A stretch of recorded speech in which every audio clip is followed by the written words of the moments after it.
Hai semuanya, pada bulan Januari 2021 sebenarnya Shiva udah sempet bahas mengenai Huawei yang melepas kepemilikan Honor. Terus ada kabar juga nih kalau Honor bakalan merangkul Google Mobile Service sebagai layanan selulernya. Tapi makin kesini kok tiba-tiba nggak ada informasi atau kabar terbarunya ya.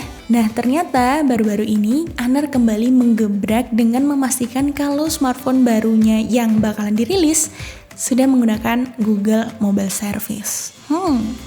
Apakah pisahnya Honor dari Huawei ini merupakan S3 marketing perusahaan gitu ya? Makanya kita bahas di sini di segmen The News atau Daily News bersama saya Shiva and let's get started.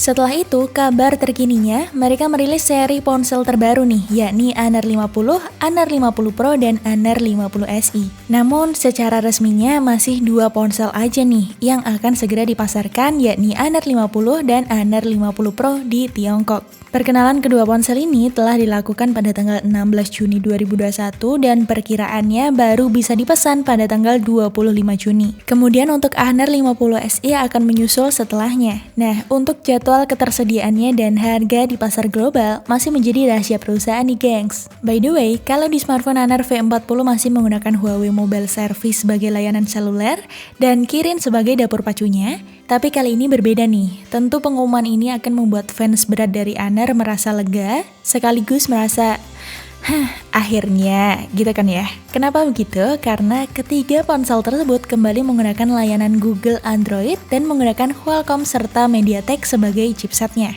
Emang nyata adanya sih kalau smartphone Android yang tersebar luas di pasaran mengusung layanan Google Mobile Service. Tampilan dari Google sendiri cukup sederhana sehingga memudahkan pengguna awal untuk berselancar di internet jauh lebih mudah dan jauh lebih lama. Nggak kaget sih kalau Google dikatakan sebagai layanan seluler yang banyak disukai semua pihak. Pasalnya, aplikasi pengiriman email bernama Gmail itu menjadi salah satu pilar raksasa dari Google. Seperti contohnya pada saat kita ingin masuk ke aplikasi YouTube, Facebook, Instagram, bahkan aplikasi yang lagi marak seperti TikTok pun, untuk pengguna awal tentu perlu adanya kode verifikasi, yang mana kode tersebut terkirim melalui produk Google bernama Gmail. Contoh lain yang membuat Google sangat diminati dan berkuasa di dunia digital karena minimnya gangguan iklan atau yang biasa kita sebut dengan spam. Maka dari itu, jujur li, kalau Shiva disuruh pindah haluan rasanya tuh berat banget, kayak udah cocok aja gitu sama Google. Tapi guys, balik lagi ya ke masing-masing diri, sesuai selera aja gitu. Kalau kalian gimana? Komen di kolom komentar ya.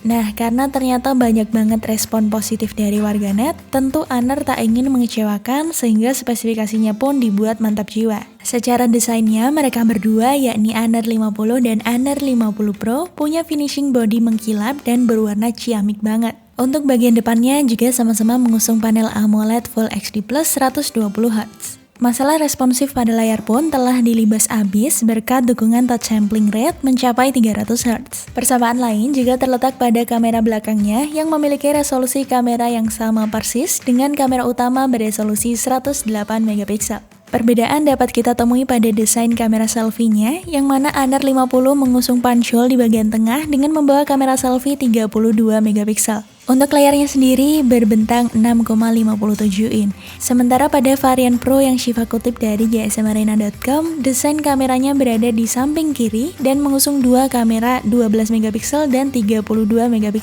Untuk bentang layar depannya adalah 6,72 inch. Pada bagian perangkat lunak, Honor 50 series bakal jalankan Magic UI 4.2 Android 11 dengan dapur pacunya Snapdragon 778G. Pada sektor baterai, Honor 50 Pro mengusung kapasitas 4000 mAh dan mendukung pengisian yang sangat cepat yakni 100W. Sementara untuk versi standarnya hanya di 66 watt aja, namun untuk baterainya menjadi besar nih sehingga 4300 mAh. So, buat kalian tinggal pilih aja ya, ingin yang irit daya atau pengecasan yang sangat singkat. Selain varian standar dan Pro-nya, Honor 50 SE juga hadir untuk konsumen yang ingin coba smartphone baru Honor tanpa perlu merogoh kocek terlalu dalam. Untuk desainnya sendiri masih dirancang mirip-mirip kok, baik sisi depan maupun belakangnya. Hanya saja untuk layarnya masih menggunakan panel LCD sehingga sensor sidik jarinya pun dipindahkan di bagian sisi samping kanan bodi. Tak seperti dua saudaranya, layar dari Honor 50 SE dibuat flat berdimensi 6,78 inch, namun tetap mengusung refresh rate 120Hz. Kamera depannya hanya satu, yakni beresolusi 16 megapiksel. Tenang, untuk resolusi 108 megapikselnya masih disematkan pada smartphone ini kok. Untuk software yang dijalankannya pun sama, hanya saja chipsetnya jauh berbeda dan tidak menggunakan chipset dari Snapdragon ya, melainkan versi termurah dari Honor 50 series ini menggunakan MediaTek Dimensity 900. Sementara untuk opsi memorinya hanya tersedia dalam RAM 8GB plus internalnya adalah 128GB. Di sektor baterainya, Honor 50 SI memiliki kapasitas 4000 mAh dan bisa diisi cepat banget 66 Watt. Untuk keduanya bakal dihadirkan lebih dulu di negara asalnya dan Honor 50 dan Honor 50 Pro lebih dulu dijual di tanggal 25 Juni dengan harga mulai dari 6 jutaan dan untuk varian Pro-nya dijual seharga 8,2 jutaan. Pihak Honor sendiri telah mengkonfirmasi nih bila kedua perangkat ini bakal tersedia di lebih dari 40 wilayah secara internasional. Meski begitu, belum dijelaskan wilayah mana aja sih yang bakal kebagian. Lalu untuk alternatif yang paling murahnya, Honor 50 SI bakalan dibanderol seharga 5,3 jutaan. Untuk penjualannya bakal dimulai pada tanggal 2 Juli mendatang ya gengs. So, kalau smartphone ini pada mampir ke Indonesia, kalian pilih yang varian mana nih? Komen di kolom komentar ya. Oke, jadi segitu dulu aja video berita teknologi kali ini. Semoga segmen ini dapat menambah wawasan kamu tentang dunia gadget, teknologi, dan berita populer lainnya ya. Terima kasih sudah menonton video ini sampai habis. Jangan lupa support kami dengan cara like, comment, share, dan subscribe channel DKID. Akhir kata, saya Syifa pamit and see you on the next video. Bye-bye semua.